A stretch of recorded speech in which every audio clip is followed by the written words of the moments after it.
Do you do anything still with the prisons, like to go back and I go in, teach them? Well, I don't teach them. I don't teach or them anything dealing with connect dyslexia. them? I expose what dyslexia is, Yeah. right? And we talk about that, right?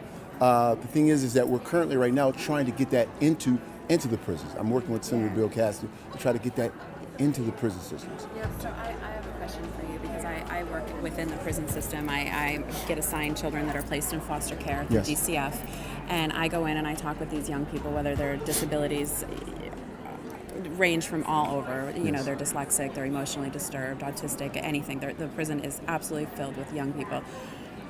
What would you say if you were sitting there with them? Like, what, be me, the white woman, like you said, going into the prison, because I'm going to advocate for whoever, because these are little babies that grew up that had no direction in life.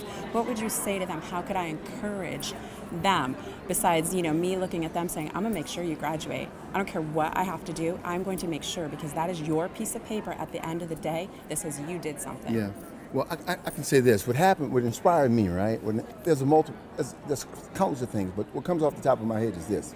There was a guy by the name of Nathan McCall. He wrote a book titled Making Me Want to Holler, right? Nathan McCall was a guy that was in and out of prison, right? And he got a job in the library, and he became a writer for the Washington Post. And I said to myself, if Nathan McCall can do it, if Charles Dutton, who also was in prison for murder, came out, became a famous actor and producer, you can do it as well. So the thing is telling them stories, because people learn by stories, right?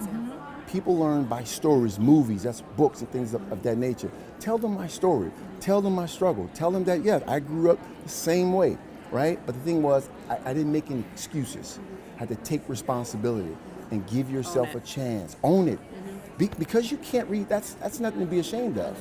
Own it. God has given all of us gifts and talents. So you have to find out what your gift and talent is, right? But the number one thing is this here. You can't buy into the lies of the street. Right. Because the streets are lying, particularly to those kids, telling them, okay, I thought to be a man, I thought I had to shoot somebody. I thought I had to shoot somebody to be a man. So in my community, when I did that, everybody started praising me. So the same thing are going on in these kids' community. If you're selling dope, it makes you cool. And you get hyped So up these on are all that, lies. These are all lies. So they don't see the schools as something that's actually going to benefit them because Absolutely. of the barriers. It's So we have just a to barrier. tackle those assumptions. Yes. Because I can imagine as I enter this journey and realizing how difficult it is for people to truly understand what dyslexia is, even as an educator, not having this knowledge, I thought immediately to the schools I started teaching in the earlier part of my career, and I thought, oh my God, there's probably so many assumptions blocking kids from getting identified in an even more challenging way than we've been going through with our own children. So we have to get that information out there But and make you it have inclusive. grit Yes. to you stick have to have to it and keep pursuing that dream and being persistent to Absolutely. educate yourself. That grit, there's some people have. There's a huge social emotional factor that comes into it with kids that their self-esteem is just totally Yeah, deflated. yeah, It's sad. yeah. And as these kids start to get older and start to understand, okay, I'm different, and now they're getting the interventions, some of them, what I'm noticing is, all right, they know they're dyslexic, but they don't want the pull-out. They don't want to be, identified as different. And I don't know if it's the generation thing that they're going through now, but the being different is taking a toll on this whole middle school, high school generation. It really is. Well, what I tell kids is this, that the dyslexic brain, in my opinion, is the genius brain. It's the best brain.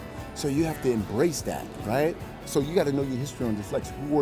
Who are the people that did great things with dyslexic, right?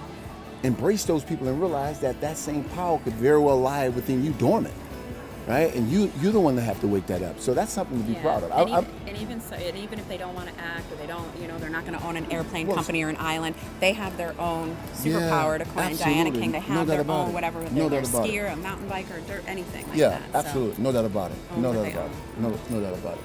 So ladies, I want to thank you guys so much for your time. Thank you. Yeah, absolutely. Let's all take a picture.